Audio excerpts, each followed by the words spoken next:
Let's try that again. No.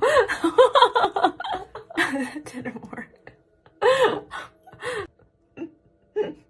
Oops. No. Do you brush your brows up before you fill them in?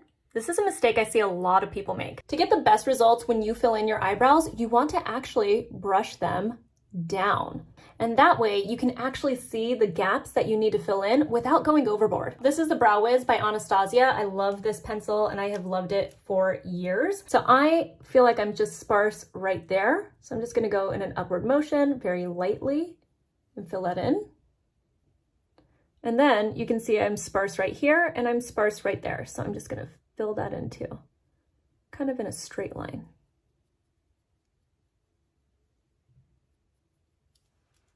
And then I'm just going to brush them back up.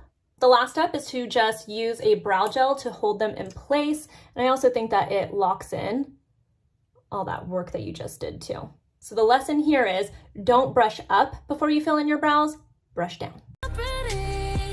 This Dior Beauty combination is truly a game changer for your lashes. First, we're gonna go in with the Diorshow Maximizer 3D Lash Primer. It's going to add volume when you apply mascara. It's going to make your mascara last longer. So if you have mascara that always gets a little bit runny or smudgy, it's going to help minimize that, and it's going to make it just last longer, and it's going to make your lashes look like they're longer too. So now that it has dried, I'm going to go in with the Diorshow Iconic Overcurl Mascara. This is an amazing mascara, and you're going to see, this is magic. It makes it look like you are wearing false lashes. Okay, I'm not going to apply too many layers, but look at that.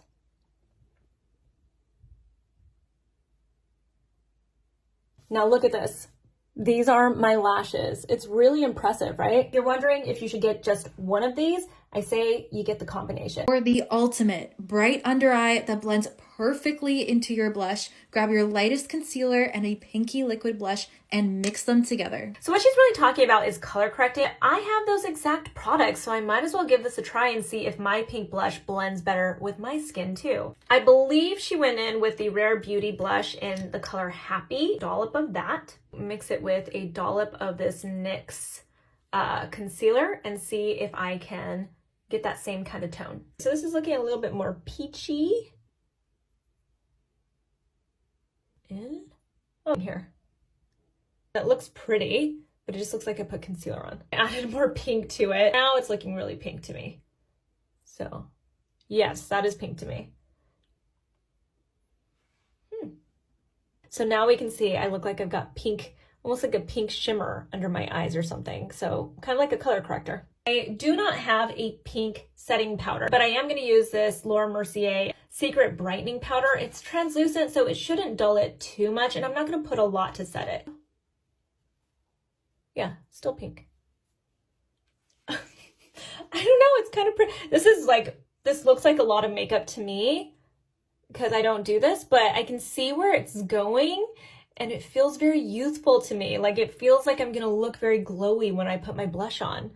Now I'm going to go in with this blush from Laura Mercier. It's the color Strawberry, so it's really pink. You can see I almost never touch it because it's so pink to me. It's very, very youthful, but I guess that's what I'm going for, right? Well, that is blending really well.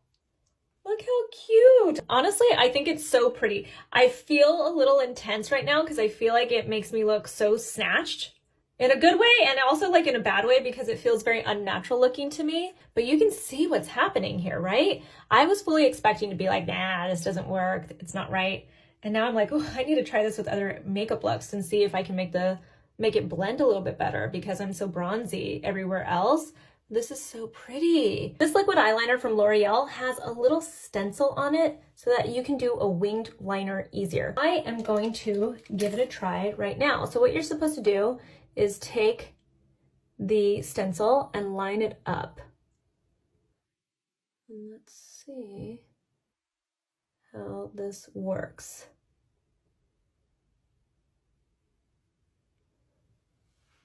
Oh, you know what? That's better than I thought it was going to be. Honestly, I'm pretty shocked because I really thought I messed that up. Let's see. I am just going to fill it in now. So this is what it looks like when I finish it up. I actually did connect it just a little bit more, but for somebody that does not know how to do their wing liner, this actually might be really great. I'm going to use a different brand completely on this side just to kind of see if it works. Like once you buy this, can you just start using all of your liquid liner that's just like sitting around? I'm going to venture to say yes, but you never know. So this is by r.e.m. Beauty, r.e.m. Beauty, Ariana Grande. I'm going to line this bad boy up again. Do you need to have a longer, you know, like the L'Oreal one had a little bit of a longer tip. Pretty much the same thing. I think the whole point is you're getting that like head start for your flick, right? Is that what we're getting? Oh God, I messed this one up. See, I don't know. Is that making your life easier? So like usually what I would do is I'd just go start my flick and go like that.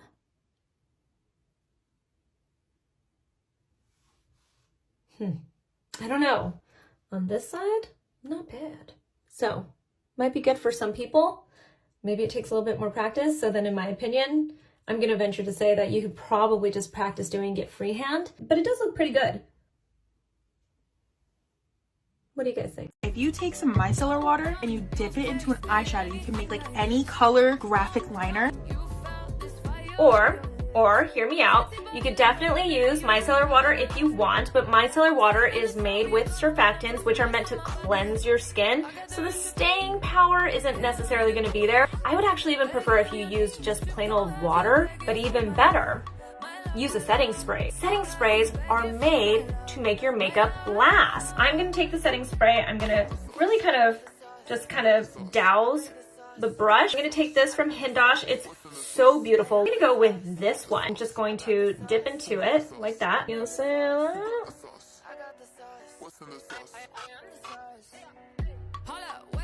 look how pretty that is. And I don't even have mascara on yet.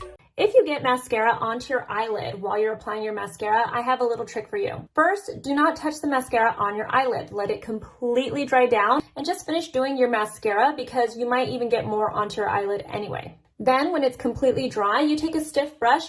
You can even take a stiff eye makeup brush, an eyeshadow brush that's a little bit more dense and has shorter bristles, but I always find that a dry spoolie works the best.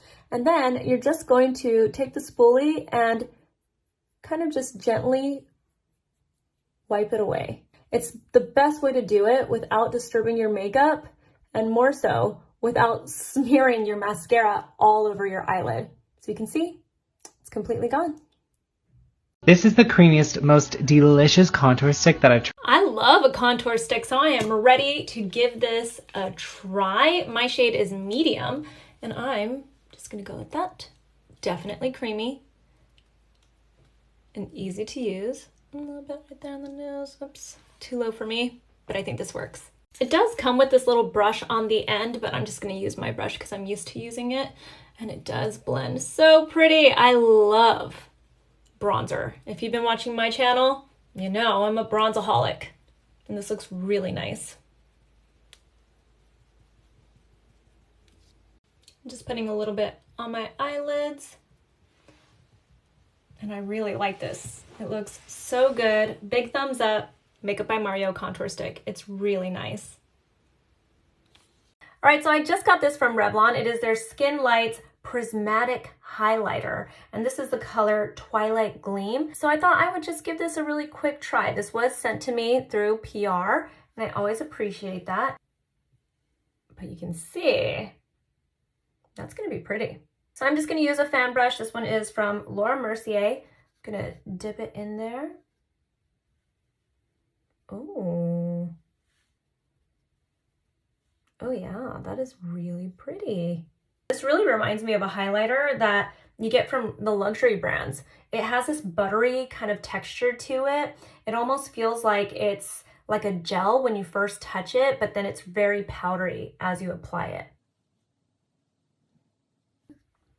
And just like right there. Ooh, I Hello. Oh my gosh, this is gonna become a staple. This is from Revlon SkinLights.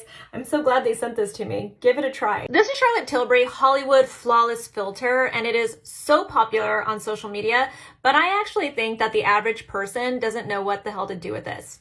I admit, I was one of those people. It is not a luminizer, but it's also not a foundation. It's a hybrid, and it's a little bit different from both of those types of products, so I'm gonna show you how to use it. The way that I think it's easiest to use this is before you put any foundation on. I have like a little bit of concealer in my brows on, so probably stands out a little bit. When you apply it before you actually put on your foundation, it just gives you a little bit more flexibility. So actually I'm gonna start with like this area. So like the center, and I'm actually exaggerating a little bit of how I use it just so you can see how easy it is. So it gives a little bit of coverage that makes it different from your typical highlighter, but it also is very luminous. So I'm gonna even just kind of get my entire cheek area. I would maybe even use more than that, but you can see, just very luminous. Maybe a little bit here, a little bit here. So it's like almost all over my face, but not completely. Just where I really want to have that glowy look. I'm gonna put foundation over this. So again, you can see there's a little bit of coverage, but on its own, I would be like a disco ball, right? So I wouldn't want to wear it like that either. And I'm just kind of keeping this part more towards the center of my forehead. I really like, as I kind of move around in the light, you can see that glow that it gave me. I don't want it to look like this on its own, so I'm gonna put my foundation over it now. Now you can see it gives a little bit of coverage, right? So it makes it different from your typical luminizer that doesn't give any kind of coverage. It means that you're gonna go in with your foundation and you won't have to use as much. So I'm gonna go in with this from Armani. It's Luminous Silk, it's my favorite. I'm just gonna put a little bit. I don't need a lot. This might even be too much foundation now because I have this on already. So you're just gonna go into those areas where you want a little bit more coverage. You could go in with like a more lightweight kind of concealer as well if this is enough coverage for you, but I probably need just a little bit more. So I'm gonna use my foundation. So just like around my eyes, for instance, around my nose. That's where I really need it, like the sides of my nose, under my eyes, down here where I didn't put any of it. I'm not covering up this glow though. And if there's a little bit of layering, that's totally fine too. You just don't want to completely dull that nice filtered look. Now you can see that redness that was in my skin, you know, now it's like calmed down. I've got it fully covered, but I still look like I have this beautiful glow happening, and it's all in places that I want to have the glow. I think that's really the key here. You could add it to your foundation, but then you're gonna get a glow all over the place. And if you have any texture, like for me, like around my fine lines and my crow's feet, or if you have like large pores, you wanna be able to control where you're gonna get that glow, right? You don't wanna just put glow all over all of the texture.